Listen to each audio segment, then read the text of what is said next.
শীতের মিষ্টি সকাল, ফজরের নামাজ পড়ে বেরিয়ে পড়লাম আমরা বিএসএল ভিলেজ বয়েজ টিমের সদস্যরা খেজুরের তাজা ঝরে পড়া রস সংগ্রহ করতে।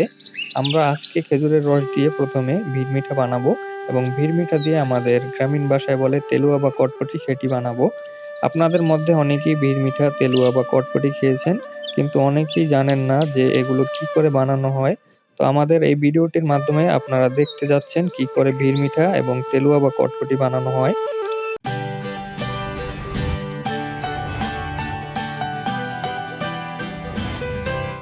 বিএসএল ভিলেজ বয়েজ টিমের একজন সদস্য খেজুরের গাছ থেকে খেজুরের রসের হাঁড়িটি নামিয়ে নিচ্ছে। রসের হাঁড়িটি নামানো হয়ে গেলে আমরা খেজুরের রস নিয়ে বাড়ির পথে যাত্রা শুরু করলাম।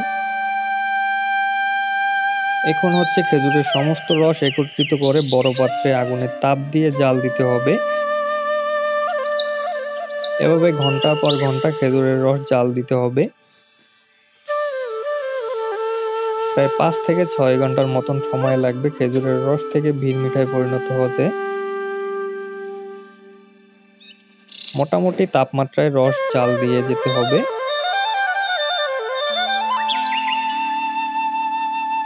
রস যখন ভিড়মিঠায় রূপান্তরিত হবে তার আগে প্রচুর পরিমাণে ফেনা হবে। ফেনাই বলে দিবে যে মিঠা প্রায় তৈরি।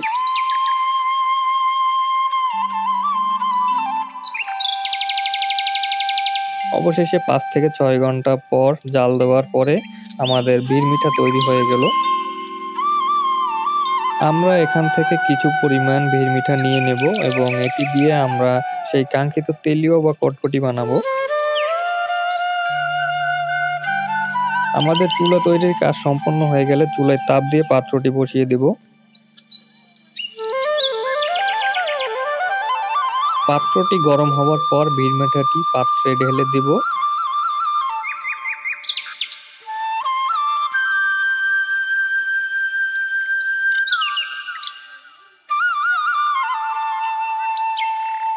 ঢেলে দিয়ে মোটামুটি তাপমাত্রায় ভিড়মিঠাটি জাল দিতে থাকবো এবং নাড়াতে থাকবো।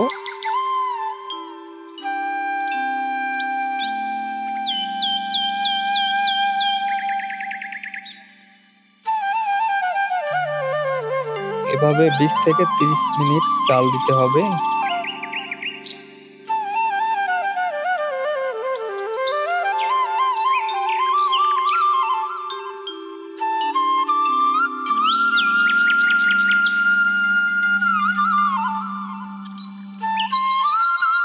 এটি যখন ঘন এবং আঠা আঠা হয়ে যাবে ঠিক তখনই এটি চুলা থেকে উঠিয়ে নিতে হবে।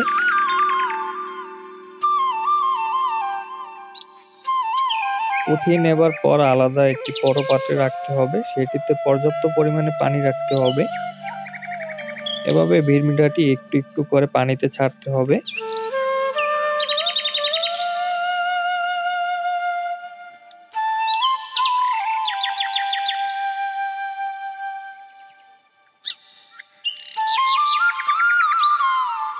পানিতে 5 থেকে 6 মিনিটের মতন ভিজিয়ে রাখতে হবে শক্ত হবার জন্য। শক্ত হয়ে গেলে আমাদের তেলুয়া বা কটকটি পুরোপুরি তৈরি। এটি যারাই খেয়েছেন শুধু তারাই জানেন এটি খেতে কত সুস্বাদু। তো আমাদের ভিডিওটি ভালো লাগলে লাইক, কমেন্ট, সাবস্ক্রাইব অবশ্যই করবেন। দেখা হবে নতুন কোনো ভিডিওতে।